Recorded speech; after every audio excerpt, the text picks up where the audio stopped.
तो देखिए बच्चों, हमने आपको पिछले टर्म पर 2 डेरिवेशन कराई थी।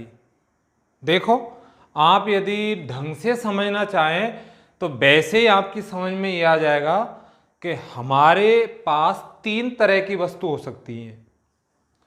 एक तो उनकी केवल क्या हो, लंबाई हो। तो लंबाई के लिए पहली जो डेरिवेशन आई थी गाउस के नियम की, वो लिया था हमने अनंत लंबाई का सीधा धनावेशित तार। क्लियर? तो इसमें आवेश का वितरण किस पे था, लंबाई पर। और दूसरे प्रकार की जो वस्तु होती है उसमें आवेश का वितरण किस पर होता है, क्षेत्रफल पर।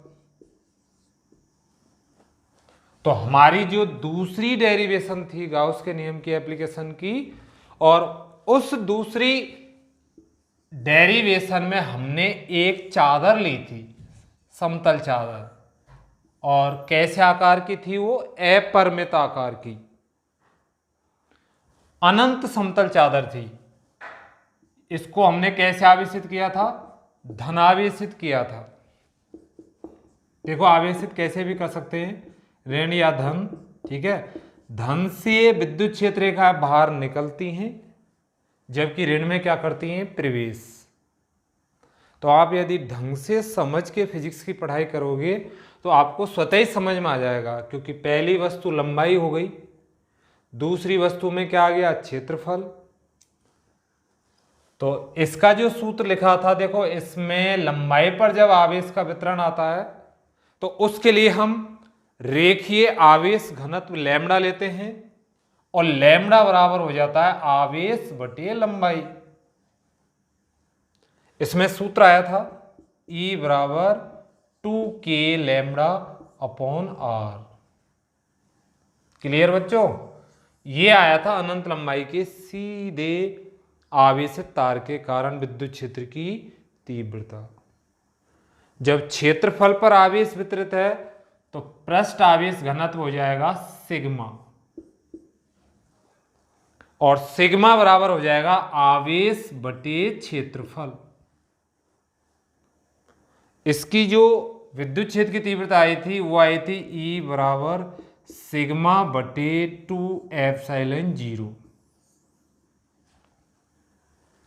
दिशा यदि देखना चाहें तो इसकी दिशा आती थी इस तार के लंबवत बाहर की ओर। ऐसे ही इस परत की वजह से भी हम विद्युत क्षेत्र की दिशा देखना चाहें तो परत के लंबवत बाहर की ओर ही आएगी।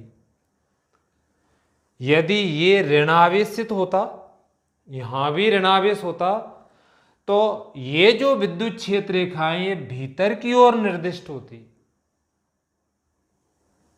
आ रही बात आपकी समझ में? तो इसके कारण विद्युत क्षेत्र की तीव्रता ये हो जाती है, और तार की वजह से हो जाएगी 2k लैम्बडा अपॉन R। अब हमारी एक टाइप की वस्तु और बच गई, और उसमें आवेश का वितरण किस पर होगा, आयतन में। तो हमारी एनसीईआरटी का जो सिलेबस है 12वीं का, उसमें गाउस के नियम की 3 ही एप्लीकेशन है, और इन तीनों ही एप्लीकेशन में सभी प्रकार की वस्तु आ गई। भाई वस्तु में या तो लंबाई होगी, या क्षेत्रफल होगा, या तीसरा क्या हो सकता है, आयतन। ठीक है, तो बहुत ही आसान है, एक डेरिवेशन आती है तो आपको अच्छी तरह से इनको समझ लेना है। देखो, इसकी डेरिवेशन यानी विद्युत क्षेत्र की तीव्रता का जो व्यंजक है वो कल प्राप्त कर लिया था। इसका आगे एक ग्राफ रह गया था, तो उस ग्राफ को और सदिश संकेतन को आज डिस्कस कर लेते हैं हम। ठीक है, तो इस जो हमारी अपरिमित आकार की परत है या चादर है, उसकी वजह से विद्युत क्षेत्र की तीव्रता आई थी E बराबर सिग्मा बटे 2 एप्सिलॉन 0।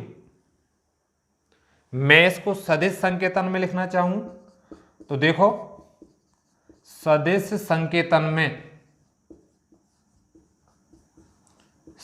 संकेतन में क्या हो जाएगा, यहां E पर वेक्टर लगा दो, बराबर सिग्मा बटे 2 एप्सिलॉन 0। ठीक है। और यहां पर हमें एन कैप पर, यहां देखो सिग्मा अदिश राशि है, एप्सिलॉन जीरो भी अदिश राशि है, तो या तो कोई सदिश राशि होती उस पर वेक्टर लगाते, यदि सदिश राशि नहीं है तो हम क्या करेंगे, जिसके अनुदिश उसकी दिशा आ रही है उस पर कैप लगा देंगे। तो यहां पर दूरी भी नहीं आ रही, जैसे कि इसमें दूरी आ रही थी, तो हमने इसको वेक्टर बनाने के लिए क्या किया था, ई पे vector 2k lambda upon are.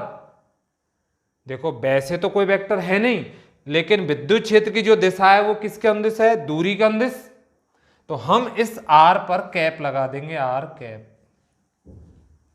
लेकिन यहां तो तुम देख रहे हो आर है ही नहीं, तो जब आर नहीं है तो हम कोई और अक्षर पर कैप लगा देते हैं, और यहां पर कौन सा कैप लिया गया, एन कैप। क्या बता रहा है ये एन कैप, मैं लिख देता हूं यहां पर, यहां एन कैप बराबर हो जाएगा परत या चादर के लंबवत, ठीक है, परत लिख लो या चादर लिख लो, परत या चादर की तल के लंबवत, तल के लंबवत एकांक सदिश है, एकांक सदिश, परत या चादर के तल के लंबवत एकांक सदिश है। क्लियर। अब हम इसकी विद्युत क्षेत्र की जो तीव्रता आई है और दूरी के साथ ग्राफ खींचते हैं, तो आपको देखो एक चीज ये ध्यान रखनी है कि अपरिमित आकार की यानी अनंत समतल कोई चादर है, तो उसके पास के जितने भी बिंदु हैं निकट, ज्यादा दूर नहीं होने चाहिए, बिल्कुल नजदीक जो हैं, उन सभी बिंदुओं पर विद्युत क्षेत्र की तीव्रता एक समान प्राप्त होती है। देखो तार में ऐसा नहीं हो रहा, तार में तो दूरी के साथ तीव्रता व्युत्क्रमानुपाती है, मतलब दूरी ज्यादा होगी तो तीव्रता कम हो जाएगी, घट जाएगी, लेकिन यहां नजदीक के सभी बिंदुओं पर एक ही तीव्रता प्राप्त होती है। क्लियर। तो हम इसका ग्राफ बना लेते हैं।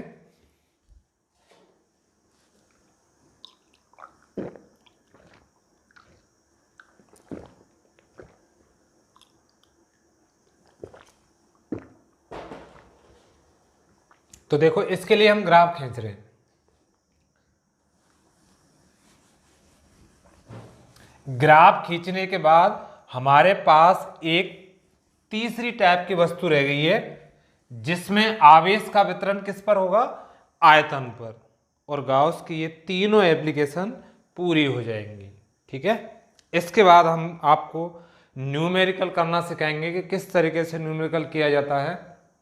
बिल्कुल नया सवाल आए तो उसमें सूत्र कैसे अप्लाई करेंगे, कौन सा सूत्र लगेगा। ठीक है। तो पहले ये देखो, जो चादर है उसकी वजह से जो तीव्रता आई है ई सदिश बराबर सिग्मा बटे 2 एप्सिलॉन 0 एन कैप। कभी भी कोई भी ग्राफ खींचना हो किसी भी राशियों के बीच में, तो दो अक्ष बना लेते हैं हम। ये हो जाएगा एक्स अक्ष, और ऊपर की ओर ऊर्ध्वाधर ले लेंगे हम यहां पर वाई अक्ष, एक्स अक्ष, और दूसरा हो जाएगा वाई अक्ष। ये इनका हो जाता है मूल बिंदु। तो जिनके बीच भी हम ग्राफ खींच रहे हैं उनमें से एक राशि को एक्स अक्ष की तरफ ले लो और शेष दूसरी राशि को ले लो वाई अक्ष की तरफ। हम किसी भी राशि को वाई अक्ष की तरफ ले सकते हैं और किसी भी राशि को एक्स अक्ष की तरफ। ठीक है। आपको बस समझ के ग्राफ बनाना है। तो हम ग्राफ खींच रहे हैं, आप नोट कर लेना, ई व आर के मध्य ग्राफ है, ई व आर के मध्य ग्राफ। किसके लिए, समतल चादर के कारण विद्युत क्षेत्र की तीव्रता के लिए। तो शुरुआत में देखो बिल्कुल R 0 है, तो R तो इसमें है ही नहीं, R 0 है, तब भी विद्युत क्षेत्र की तीव्रता का मान इतना ही रहेगा जो परिमित मान है। तो मैं देखो यहां पर R 0 है, मुझे कैसे पता चला कि R 0 है? देखो यहां पर मैं R ले लेता हूं और यहां पर क्या ले लिए मैंने, E। तो X अक्ष की तरफ तो R बढ़ती जाती है और Y अक्ष की तरफ विद्युत क्षेत्र की तीव्रता बढ़ेगी। ठीक है, यहां पर दोनों ही जीरो हैं, R भी जीरो है और E भी जीरो है। तो आप R 0 लो, तो R 0 लेंगे तब भी E का मान आ रहा है कुछ ना कुछ, और मैं मान लेता हूं इतना मान आ रहा है। R को और बढ़ाओ तो बताओ E का मान ना कम होगा ना ज्यादा, तो मैं दूसरा बिंदु फिर यहीं ले लेता हूं। ऐसे ही R को और बढ़ाओ तो ये तीसरा बिंदु प्राप्त हो जाएगा। इस तरीके से हम कई बिंदु ले लेंगे और इन बिंदुओं को आपस में मिलाएंगे। देखो तो बिल्कुल x अक्ष के समांतर एक रेखा आ जाएगी। ये रेखा क्या कह रही है? देखो दूरी के साथ E का मान ना कम हुआ है और ना ज्यादा हुआ है, तो हम कह सकते हैं कि E दूरी पे डिपेंड नहीं करती है। दूरी कम हो तब भी वही मान है और दूरी ज्यादा है तब भी वही मान है। ठीक है बेटा, तो मेरे हिसाब से देखो ये तो कल समझ में आ गया होगा सूत्र, सदिश संकेतन में ये दिशा आ गई परत के लंबवत और ये ग्राफ है। आगे कहीं भी आपको ऐसा दिखे कि जिसमें वो राशि पे डिपेंड नहीं करता है, तो जिस भी राशि पे वो डिपेंड नहीं करता है उस राशि को आपने x अक्ष की तरफ लिया है, तो x अक्ष के समांतर एक रेखा खिंच जाएगी। और यदि उस राशि को आपने y अक्ष पर लिया है तो y अक्ष के समांतर रेखा खिंच जाती। जैसे मैं बताऊं कि मान लो R में इधर ले लेता और E इधर है, नीचे देखना आप, देखो रटने से नहीं होता है फिजिक्स में। इधर मैंने ले लिया R और इधर क्या ले लिया, E, तो इस दिशा में R बढ़ेगा, इस दिशा में बढ़ेगी E। तो E का मान फिक्स है, तो सपोज करो यहां पर E भी 0 है और R भी 0 है, तो R का फिक्स मान इतना है, ये ऐसे इतना मान बढ़ गया। अब R ऊपर को बढ़ेगी, तो आप जिस दिशा में तुमने R ली है उसके समांतर रेखा खींच दो,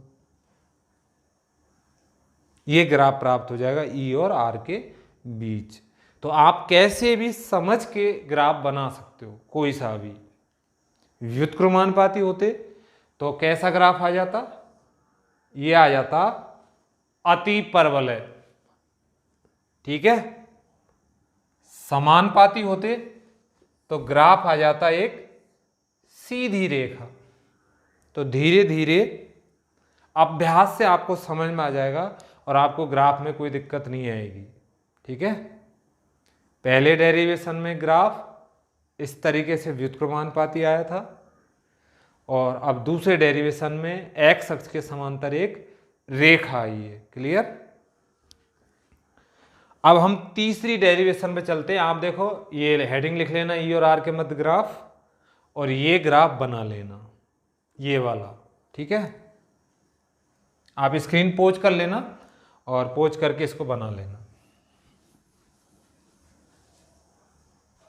देखो अब हम आ जाते हैं, हमारा जो इस पार्ट का लास्ट डेरिवेशन है, और वैसे भी आपको आइडिया लग गया होगा कि तीसरी वस्तु कौन सी बची है। अब आवेश का वितरण केवल आयतन पर रह गया है, तो आप आराम से मजे से खेल कर फिजिक्स पढ़ सकते हो, कभी भी निकाल सकते हो, दोबारा देखने की भी जरूरत नहीं है, मैं बता रहा हूं आपको। आयतन है, तो हमारा जो हेडिंग है उसमें मैं लिख देता हूं, ये लिखा हुआ है देखो, एक समान आवेशित। हर शब्द का मतलब होता है एक समान आवेशित, इसको हम समरूप आवेशित भी कह सकते हैं। क्या कह सकते हैं इसको? एक समान आवेशित यानी समरूप आवेशित। पतले, एक समान आवेशित पतले गोलीय, पतला लिया है और कैसा लिया है? गोलीय कोष। देखो एनसीईआरटी की बुक में खोल लिखा है, ठीक है, एक ही बात है, कोष खोल। गोलीय कोष के कारण विद्युत क्षेत्र की तीव्रता, विद्युत क्षेत्र की तीव्रता, आप ये हेडिंग डाल लीजिए, अगला हेडिंग है, और फिर हम इसमें आपको समझाएंगे और लिखाएंगे। आप अच्छी तरह समझ लेना, ठीक है। देखो सबसे पहले हम किसी भी सवाल को सॉल्व करने की कैसे कोशिश करते हैं वो देख लो। हमारा जो टारगेट है, यानी जो हमें निकालना हुआ है विद्युत क्षेत्र की तीव्रता, तो हम समझ जाएंगे मुझे ई निकालना है, ठीक है। और किसकी वजह से निकालना है? गोलीय कोष की वजह से। तो हमें यह समझना होगा कि गोलीय कोष वस्तु जो होती है वो कैसी होती है, उसके अंदर क्या गुण पाया जाता है, क्या खासियत होती है गोलीय कोष की। तो देखो ये कोष आपने पढ़ा होगा, कोष, इसको हम कक्ष कह सकते हैं, खोल भी कहा गया है, देखो कमरा कह सकते हैं, चैम्बर कह सकते हैं। इनकी खासियत क्या होती है, सुन लो ध्यान से। हम सोच के ये पता लगा सकते हैं कि भीतर से ये खोखले होते हैं, यानी इन वस्तुओं के भीतर कोई द्रव्यमान नहीं होता है। तो फिर इनका द्रव्यमान कहां होता है? हम ये पता लगा सकते हैं जैसे कमरे की दीवारों पर द्रव्यमान होता है, वैसे ही ये जो वस्तुएं आपको दिखाई दे रही हैं, कक्ष है, खोल है, कमरा है, कोष है, इन सभी का संपूर्ण द्रव्यमान इनकी परिधि पर मौजूद होता है। तो हम समझ गए गोलीय कोष ऐसी वस्तु है जो भीतर से तो खोखली होती है और इसका संपूर्ण द्रव्यमान कहां मौजूद होता है? परिधि पर। नाम से ही पता चल रहा है, खोल यानी भीतर से खोखला। आगे पढ़ें तो ये कैसे आवेशित है? एक समान आवेशित। एक समान आवेशित आ जाए या पेपर में ये लिखा जाए समरूप आवेशित। इसका मतलब है एक समान आवेशित है, कहीं ज्यादा आवेश और कहीं कम नहीं है, आवेशित है तो बिल्कुल एक समान, ठीक है। तो अब हम वो वस्तु बना लेते हैं गोलीय कोष।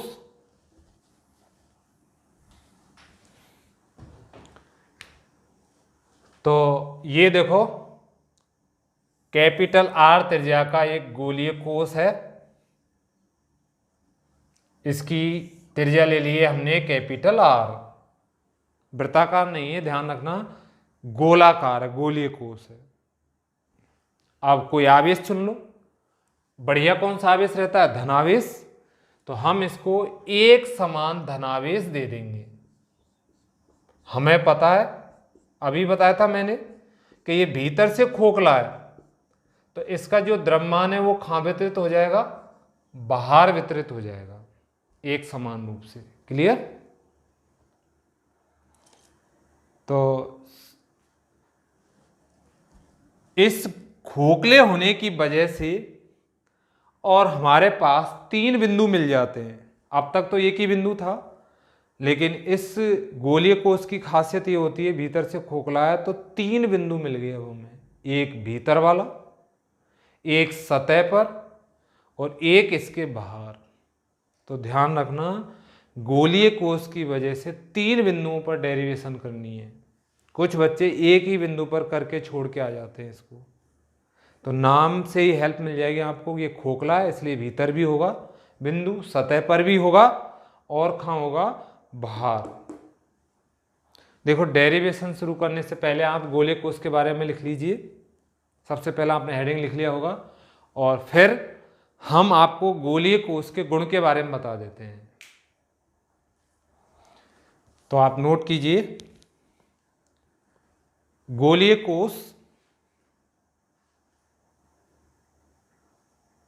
भीतर से खोखला होता है। गोलीय कोष भीतर से खोखला होता है।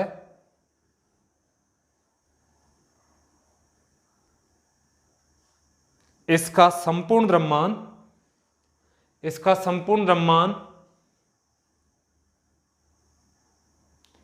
इसकी परिधि पर ही मौजूद होता है। इसका संपूर्ण द्रव्यमान इसकी परिधि पर ही मौजूद होता है।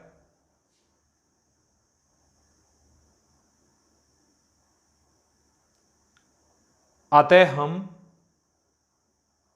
इसके कारण विद्युत क्षेत्र की तीव्रता निम्न 3 बिंदुओं पर ज्ञात कर सकते हैं। निम्न 3 बिंदुओं पर ज्ञात कर सकते हैं। निम्न 3 बिंदुओं पर ज्ञात कर सकते हैं। नंबर 1 लिख लो, जब बिंदु गोलीय कोष की बाहर स्थित हो। गोलीय कोष की बाहर स्थित हो।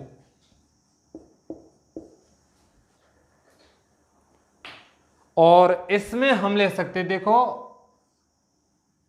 Small r is greater than capital R। आप थोड़ी देर बाद समझ जाओगे कि ये जो स्मॉल r है वो गाउसीय पृष्ठ की त्रिज्या है। हम गाउसीय पृष्ठ खींचेंगे, उसकी क्या है, ये त्रिज्या। और कैपिटल R है वो इस गोलीय कोष की त्रिज्या है। तो जब बिंदु गोलीय कोष के बाहर है, तो बाहर का मतलब क्या हुआ, उसकी त्रिज्या इस r से क्या होगी, बड़ी। तो मैंने स्मॉल r को क्या लिया है, कैपिटल R से बड़ा। क्लियर? तो आप ये लिख लीजिए हेडिंग, जब बिंदु गोलीय कोष के बाहर स्थित हो।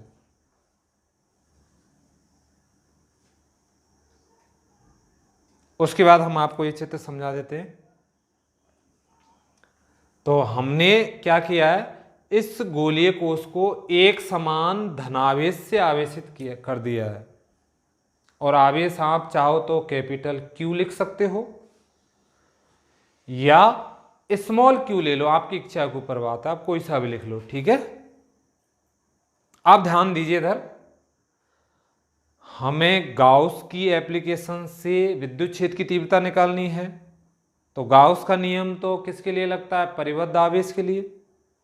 और परिबद्ध आवेश के लिए मुझे इस आवेश को चारों ओर से ढकना होगा। और चारों ओर से ढकने के लिए हमें एक पृष्ठ की कल्पना करनी होती है, और उस पृष्ठ को कहते हैं हम गाउसीय पृष्ठ। आप ध्यान दीजिए, गाउस के नियम में गाउसीय पृष्ठ आता है, और वो गाउसीय पृष्ठ ऐसा है जो आवेश को ढकता है, पूरी तरह से घेरता है, और उस बिंदु से गुजरता है जिस बिंदु पर मुझे विद्युत क्षेत्र की तीव्रता ज्ञात करनी हो। तो मान लो मैं इसके सेंटर O से स्मॉल r दूरी पर एक बिंदु P मौजूद है,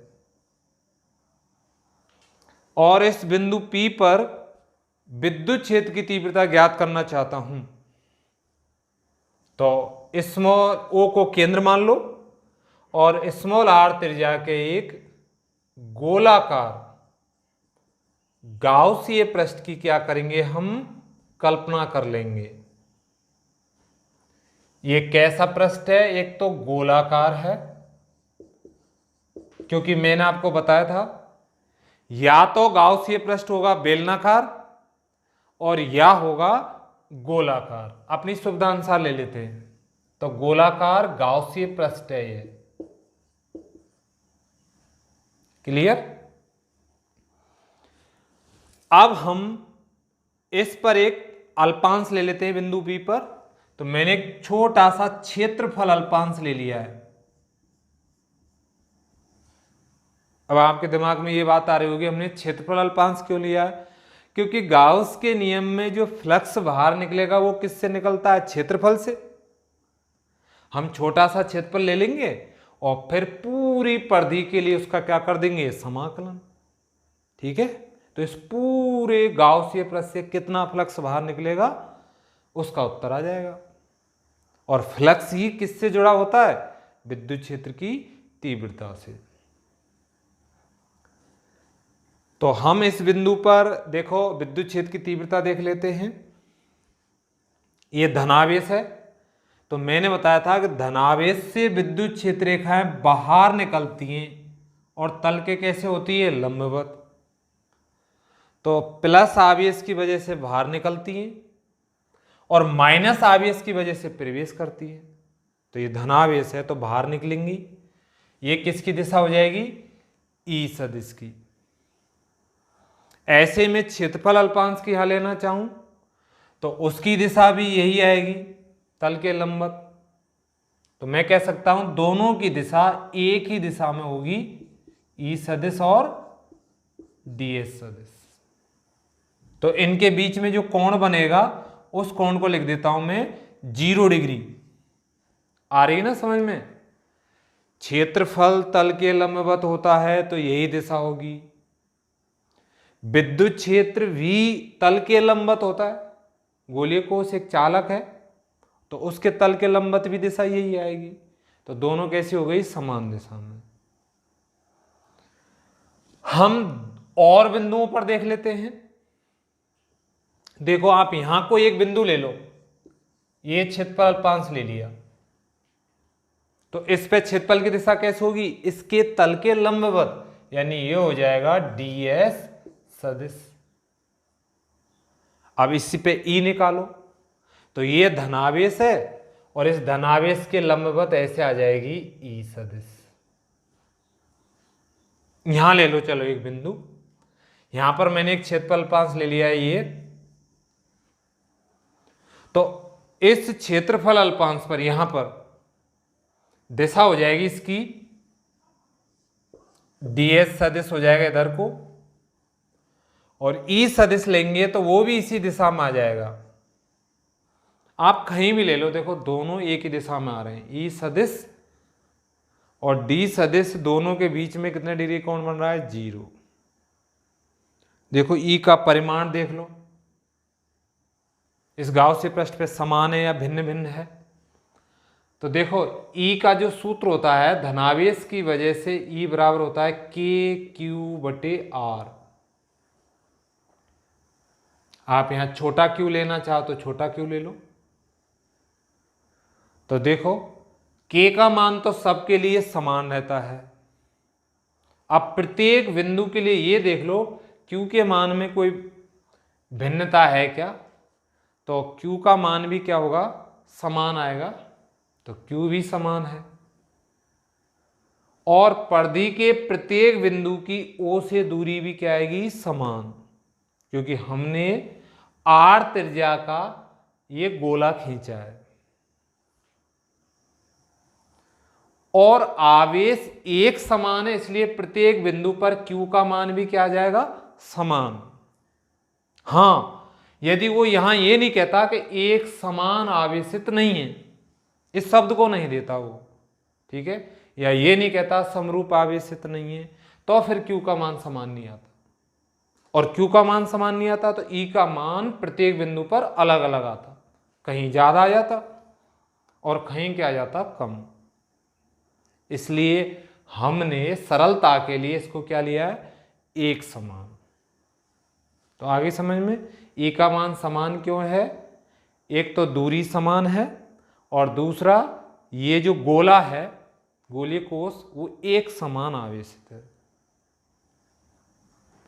परिमाण के बाद हम इसकी दिशा देख लेते हैं। तो दिशा भिन्न है, प्रत्येक बिंदु पर दिशा क्या होती है इसकी? भिन्न।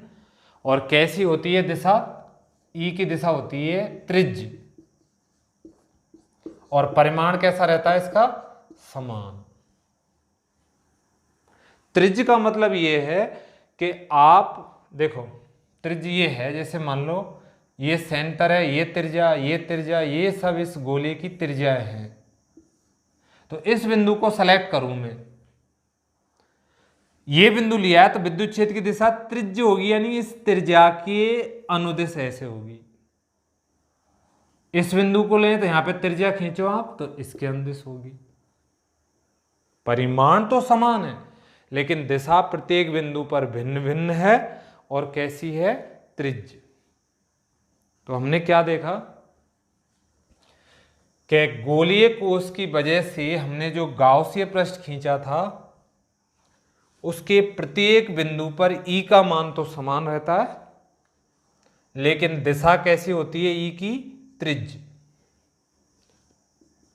यदि उसकी परिधि के किसी भी बिंदु पर हम क्षेत्रफल अल्पांश लें, छोटा सा क्षेत्रफल, अल्पांश का मतलब छोटा सा हिस्सा, तो उसकी दिशा भी ई की दिशा में ही आती है। आगे समझ में आपके? तो हम आगे क्या कर सकते हैं, देखो चित्र के बारे में लिख लेंगे और फिर इसकी डेरिवेशन करेंगे। तो आप सबसे पहले चित्र बना लेना स्क्रीन पोज करके, और फिर मैं इस चित्र के बारे में आपको बोल देता हूं। तो आप लिखना स्टार्ट कीजिए। चित्र आप स्क्रीन पोज करके बना लेना। लिखिए, चित्र में एक स्मॉल आर त्रिज्या का, कैपिटल आर त्रिज्या का एक गोलीय कोश दर्शाया गया है। कैपिटल आर त्रिज्या का गोलीय कोश दर्शाया गया है,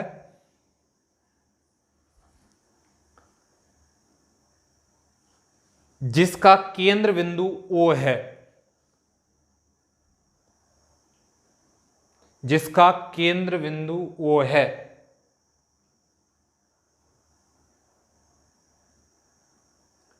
इसे स्मॉल q धनावेश से, इसे स्मॉल q धनावेश से एक समान आवेशित किया गया है। इसे q धनावेश से एक समान आवेशित किया गया है।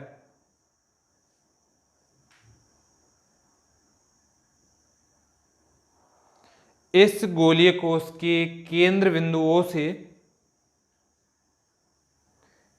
इस गोलीय कोश के केंद्र बिंदु O से स्मॉल r दूरी पर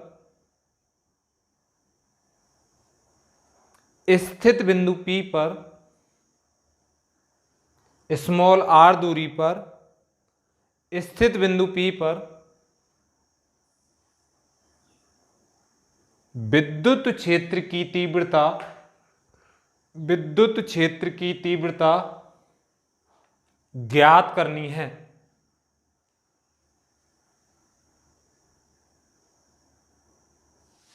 जो इसके बाहर स्थित है।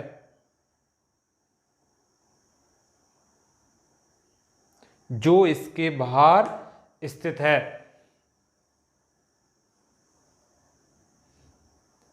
आगे नोट कीजिए, आप लिखिए। इसके लिए हम चित्रानुसार O को केंद्र मानकर, इसके लिए हम चित्रानुसार O को केंद्र मानकर स्मॉल r त्रिज्या के, स्मॉल r त्रिज्या के एक गोलाकार, स्मॉल r त्रिज्या के गोलाकार गाउसीय पृष्ठ की कल्पना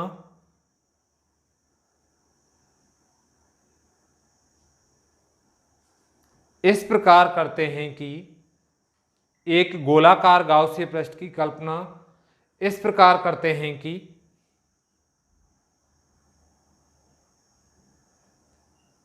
यह बिंदु P से गुजरे, यह बिंदु P से गुजरे।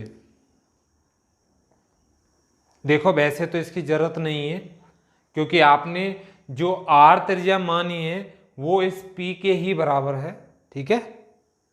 लेकिन हमने आपको बताया था एक तो आप इसको घेरना चाहिए गाउसीय पृष्ठ, और एक उस बिंदु से गुजरना चाहिए जहां पर विद्युत क्षेत्र की तीव्रता ज्ञात करनी है, ठीक है। तो अब आप यहां पर देखो एक अल्पांश ले लेंगे हम, है ना, और उसकी दिशा देखेंगे क्या है क्या नहीं। तो आप आगे नोट कीजिए, इस गाउसीय पृष्ठ के प्रत्येक बिंदु पर, आप नोट कीजिए, इस गाउसीय पृष्ठ के प्रत्येक बिंदु पर E का परिमाण तो समान रहता है, E यानी विद्युत क्षेत्र की तीव्रता, E सदिश का या E का परिमाण तो समान रहता है, परंतु दिशा भिन्न भिन्न बिंदुओं पर भिन्न भिन्न होती है।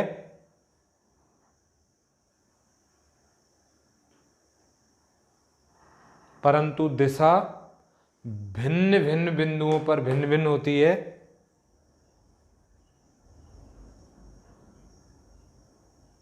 जो त्रिज्य होती है, जो त्रिज्य होती है।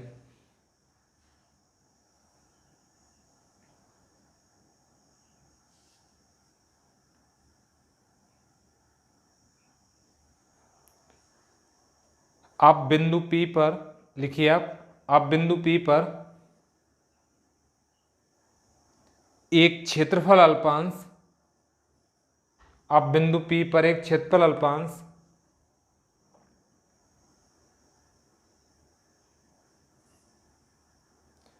ds सदिश ले लेते हैं।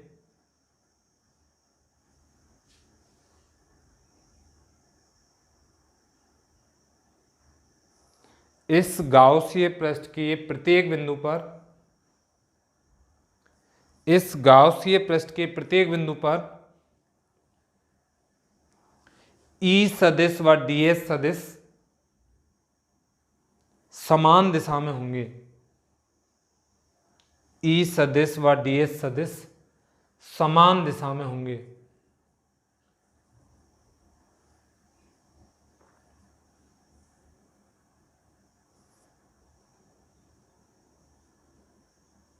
आगे लिखिए, अतः इस गाउसीय पृष्ठ से, अतः इस गाउसीय पृष्ठ से, अतः इस गाउसीय पृष्ठ से निर्गत कुल विद्युत फ्लक्स, निर्गत कुल विद्युत फ्लक्स गाउस के नियम से निम्न होगा। गाउस के नियम से निम्न होगा।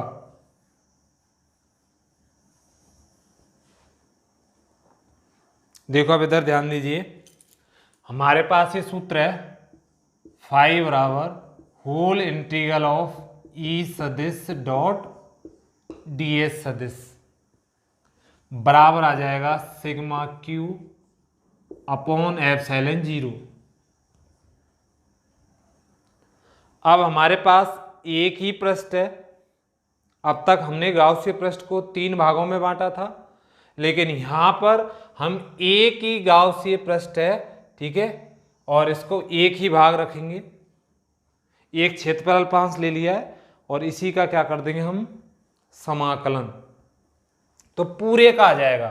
देखो ये एक छोटा सा अल्पांश है ये, इसके लिए मुझे विद्युत क्षेत्र की तीव्रता प्राप्त हो जाएगी, इससे निर्गत फ्लक्स प्राप्त हो जाएगा, और उसका फिर हम क्या कर देंगे, समाकलन, तो इस पूरे गाउसीय पृष्ठ से आ जाएगा।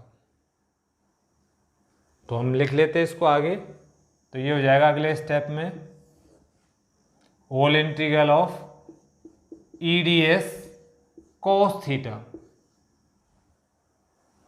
बराबर आ जाएगा सिग्मा Q अपॉन एप्सिलॉन 0। देखो खुद ही कह रहा है ये, आप ध्यान देंगे तो ई सदिश डॉट डीएस सदिश का कौन सा गुणनफल है, ये बिंदु गुणनफल। तो बिंदु गुणनफल को हम कैसे सॉल्व करते हैं, ये आ जाएगा, फिर दूसरे सदिश का परिमाण ds है वो आ जाएगा ds, और इनके बीच की कोज्या, ठीक है, इनके बीच में जो कोण है उसकी क्या आ जाएगी, कोज्या। तो हम लिख सकते हैं cos थीटा।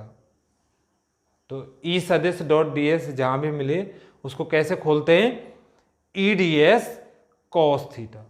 क्लियर। अब लिख दो, चूंकि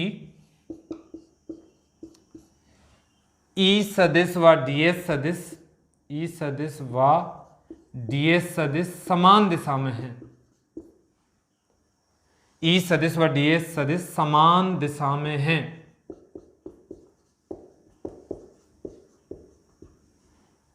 ये बताया था ना, थीटा 0 है, इसलिए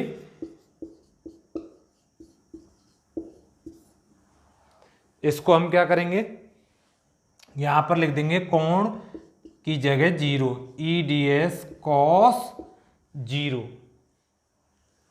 बराबर आ जाएगा सिग्मा क्यू अपॉन एप्सिलॉन 0। अगले स्टेप में देखो, अब तो कोई दिक्कत ही नहीं आएगी आपको। कॉस 0 है तो कॉस 0 का मान कितना होता है, 1, तो ये आ जाएगा देखो ईडीएस बराबर आ जाएगा सिग्मा क्यू अपॉन एप्सिलॉन 0। देखो जैसे ये स्टेप आ जाता है हमें क्या करना है, समाकलन। तो समाकलन उसका होता है जो परिवर्तित होता है, तो यहां पर कौन चेंज हो रहा है, क्षेत्रफल, जबकि ई का मान क्या है, समान। तो मैं यहां लिख दूंगा चूंकि ई का मान समान है, कहां, गाउसीय पृष्ठ के प्रत्येक बिंदु पर, अतः आगे लिख देते हैं हम, अतः ई को बाहर ले लो, फिर इसका समाकलन नहीं होगा, तो ई आ जाएगा बाहर, होल इंटीग्रल ऑफ डीएस बराबर आ जाएगा सिग्मा क्यू अपॉन एप्सिलॉन 0। अतः ई होल इंटीग्रल ऑफ डीएस बराबर सिग्मा क्यू अपॉन एप्सिलॉन 0।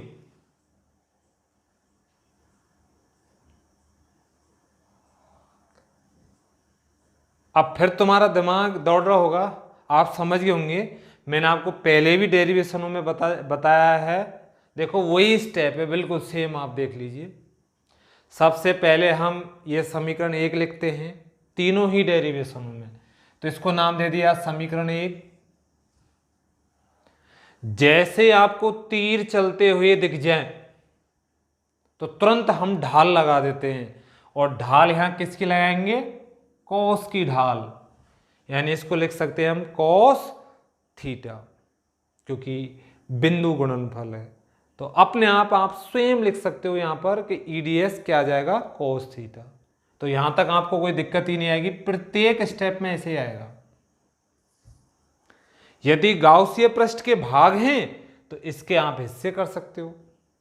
अब तक हमने 3 हिस्से किए थे, S1, S2 और S3। एक ही है, उसी के समाकलन से उत्तर आ जाएगा, अलग अलग नहीं है। देखो इसमें एक ही है ये, और वहां पर क्या था, 2 तो वृत्ताकार थे, बेलन में 2 वृत्त होते हैं और एक वक्र होता है, तो 2 वृत्ताकार पृष्ठ और एक वक्राकार पृष्ठ, इसलिए कितने हिस्से हुए थे, 3। जबकि यहां सिर्फ एक ही है, और वो कैसी कार है, गोलाकार। तो समझ में आ गई कि क्यों लिखते हैं हम ऐसा, यहां 3 क्यों नहीं किए और वहां 3 क्यों करने पड़ेंगे। तो आप यदि ढंग से समझ के पढ़ोगे तो आपको कुछ याद ही नहीं रखना, अपने आप खुद ही कह देगा कि अब क्या स्टेप आएगा, क्या करना है। ठीक है, तो यहां तक आ गया। फिर तुम्हारा दिमाग दौड़ेगा कि इसको हमें लिखना है कॉस थीटा, थीटा का मान कितना होगा। और ये थीटा किस किस के बीच बनता है, ई और ds के बीच। तो आप देख लो चित्र से, ई और ds के बीच थीटा कितना आ रहा है, 0। तो अगले स्टेप में आ गया 0। cos 0 का मान कितना होता है, 1। तो हटा दिए हमने, ये ई ds आ गया। अब ये इस स्टेप में देख लो, इस राशि का पूरी का क्या करना है, समाकलन। क्यों करना है, क्योंकि ये चिन्ह किसका है, समाकलन का। तो पूरा बंद पृष्ठ के लिए ये रहा, तो पूरे बंद पृष्ठ का समाकलन करना है। तो ई का मान इसमें समान होता है, तो वो ना तो कम होगा ना ज्यादा होगा, इसलिए ई का समाकलन नहीं होगा। तो मैंने यहां लिख दिया है ई का मान समान है, तो ई कहां जाएगा, बाहर। क्लियर। यहां थोड़ी सी आपको समस्या आ सकती है, मैंने पहले ही बताया था आपको इसके लिए दिमाग दौड़ाना पड़ता है। एक तो मान लिखना होता है आपको इस होल इंटीग्रल ऑफ ds का, और एक मान लिखना होता है आपको सिग्मा क्यू का। इसमें यदि आप थोड़ा सा दिमाग लगा लोगे, क्योंकि इनके मान परिस्थिति अनुसार बदल जाते हैं, तो आप अपने थोड़ी सी दिमाग पे जोर देंगे तो ये बंद पृष्ठ का वो है समाकलन। ठीक है। और बंद कैसा पृष्ठ है हमारे पास, गोलाकार गाउसीय पृष्ठ। तो मैं लिख सकता हूं यहां पर, चूंकि होल इंटीग्रल ऑफ ds बराबर गोलाकार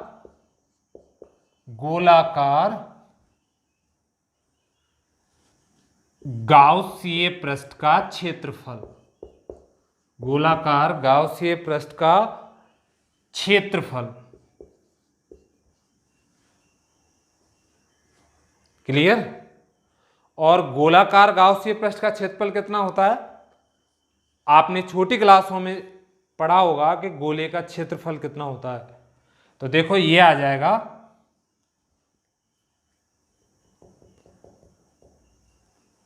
यहां पर आ जाएगा, देखो ds बराबर, आप गोले का क्षेत्रफल लिख दो। तो गोले का क्षेत्रफल कितना आता है, 4 पाई। आप देख लो गोला कौन सा है, कैपिटल R वाला या स्मॉल r वाला। अरे हम निकाल रहे हैं गाउसीय पृष्ठ का क्षेत्रफल, तो गाउसीय पृष्ठ कौन सा है, स्मॉल r वाला। तो हम यहां पर लिखेंगे कैपिटल R ना लिख के क्या लिखेंगे, स्मॉल r का स्क्वायर। इस मान को उसमें लिख दो। ठीक है। ये समीकरण 1 लिखा है हमने, तो ये हो जाएगा हमारा समीकरण नंबर 2। इसको 2 समीकरण दे लेना। तो समीकरण 2 में ds का मान रख देंगे, तो ये आ जाएगा यहां पर e इंटू, मैं लिखूं यहां पर समीकरण 2 से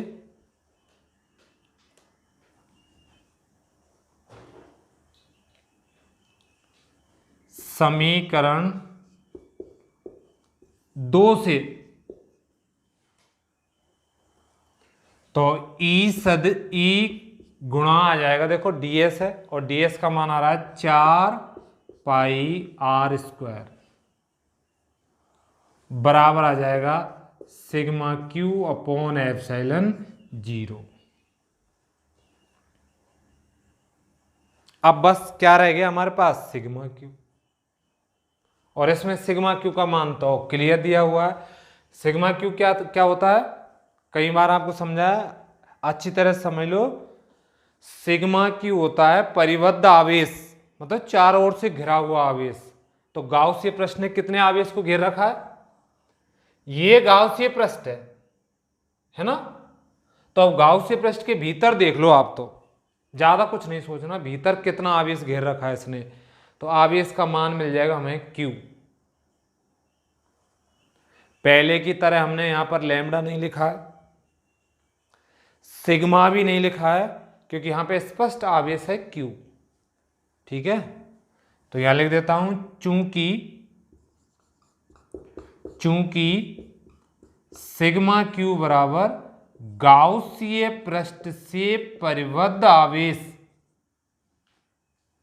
गाउसीय पृष्ठ से परिबद्ध आवेश,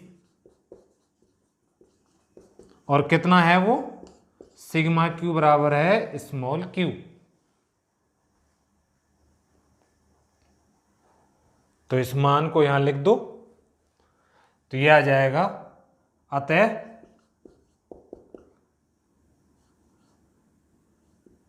E बराबर E इंटू 4πr²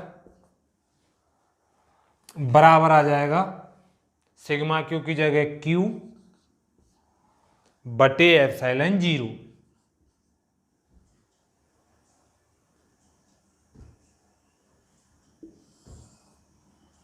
ठीक है।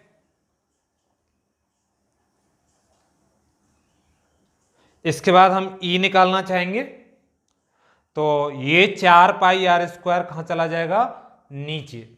ठीक है, तो मैं यहां लिख सकता हूं E बराबर आ जाएगा Q बटे 4πε0r²।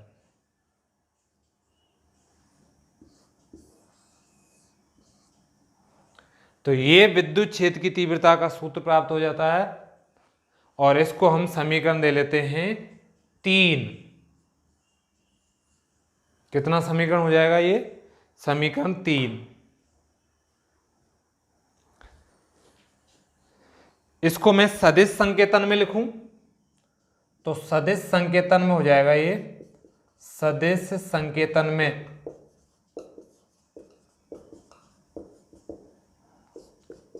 E सदिश बराबर आ जाएगा, अब देख लो इधर वेक्टर लगा दिया, क्या Q सदिश राशि है, नहीं है। यहां से देख लो एक भी सदिश राशि नहीं है, तो इनको हम ज्यों के त्यों उतार लेंगे, 4πε0r², और E की जो दिशा है वो दूरी के ही अनुदिश है, बाहर की ओर, तो हमें दूरी के ही सदिश को बना लेना है। ठीक है, तो हम यहां पर r दूरी है, तो हमने यहां पर क्या ले लिया, r²। यदि दूरी के अनुदिश नहीं होती तो क्या लेते हम, n²। क्लियर। तो ये सदिश संकेतन हो जाएगा समीकरण नंबर 4। क्लियर।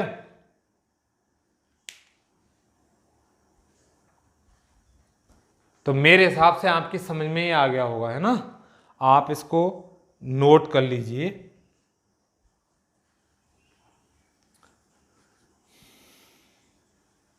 चित्र आपने पहले बना लिया होगा, और अब बाकी ये उतार लीजिए। आप पोज करेंगे तो ये सब कुछ उतर जाएगा।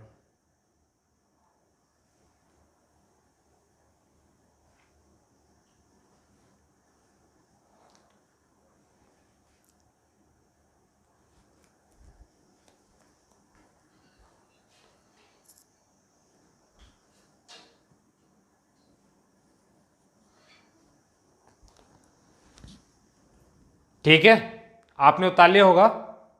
अब देखिए मेन चीज क्या है इसकी, ये जो सूत्र है E बराबर Q बटे 4πε0r², कौन से बिंदु के लिए, बाह्य बिंदु के लिए, बाहर का बिंदु है। ठीक है, तो मैं इसकी जगह 1 बटे 4πε0 की जगह क्या लिख सकता हूं, K। तो K लिखूंगा, देखो तो ये आ जाएगा यहां पर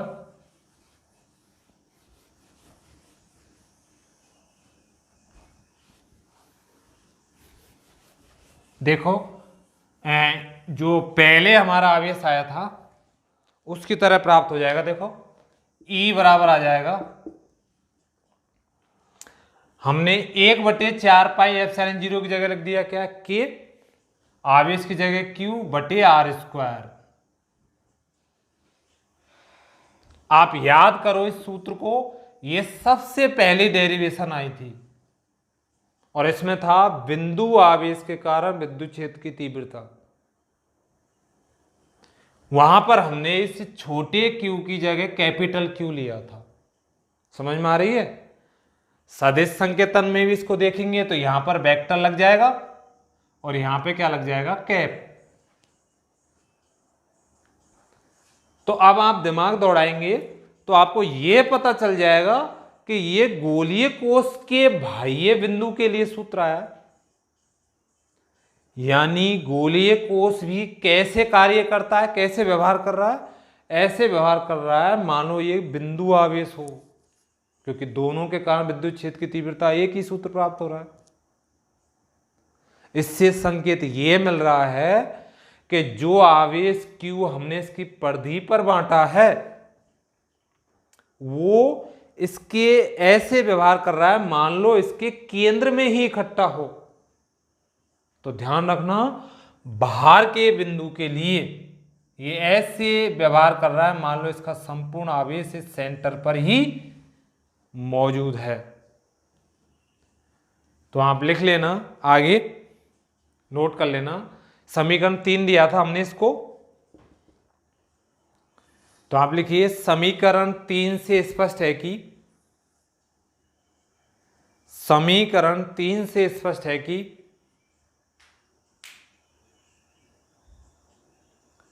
गोलीय कोष इस तरह व्यवहार करता है। समीकरण 3 से स्पष्ट है कि गोलीय कोष इस तरह व्यवहार करता है मानो इसका संपूर्ण आवेश, मानो इसका संपूर्ण आवेश इसके केंद्र पर इकट्ठा हो, इसके केंद्र पर स्थित हो या इकट्ठा हो। अर्थात यह है बाह्य बिंदु के लिए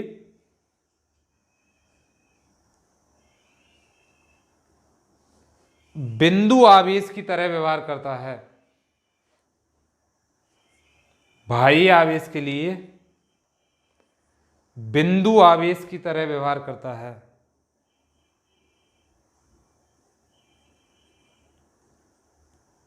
अतः ये बाह्य बिंदु के लिए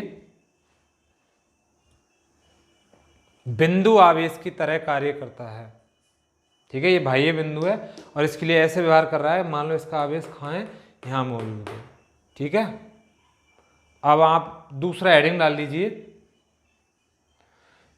क्या आ जाएगा, जब बिंदु गोलीय कोष की सतह पर स्थित हो। कहां स्थित हो, बाहर की जगह लिख लो, सतह पर।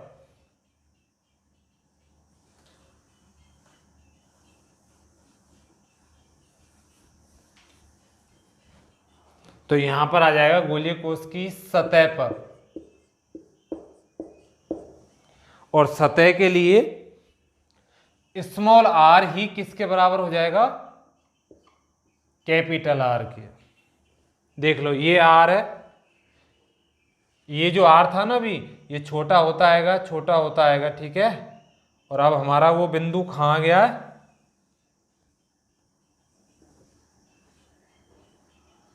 यहां पर आ गया है। ये बिंदु P होगा। तो यानी कुछ नहीं करना है, जो अभी हमें सूत्र प्राप्त हुआ था समीकरण 3 में, यह प्राप्त हुआ था। देखो E बराबर 1/4 पाई एप्सिलॉन 0 Q बटे स्मॉल r, ये समीकरण 3 था।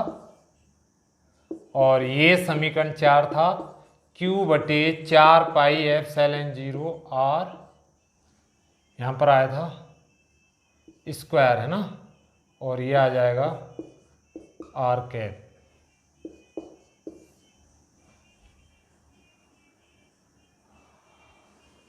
तो हम समीकरण 3 में स्मॉल r की जगह क्या लिख देंगे, देखो स्मॉल r बराबर लिख देंगे कैपिटल R। तो आप ये हेडिंग लिखिए और ये चित्र हो जाएगा,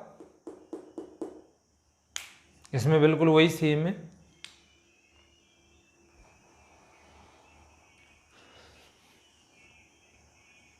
लिखो, इस बिंदु के लिए समीकरण 3 में, इस बिंदु के लिए समीकरण 3 में स्मॉल r बराबर कैपिटल R रखने पर, इसके लिए समीकरण 3 में स्मॉल r बराबर कैपिटल R रखने पर, यहां रख दीजिए, तो यह आ जाएगा E बराबर Q/4πε0, और स्मॉल r की जगह क्या लिख देंगे हम, कैपिटल R²। ये हो जाएगा समीकरण नंबर 5 वेक्टर फॉर्म में। E सदिश बराबर आ जाएगा Q/4πε0r², और यहां आ जाएगा r कैप।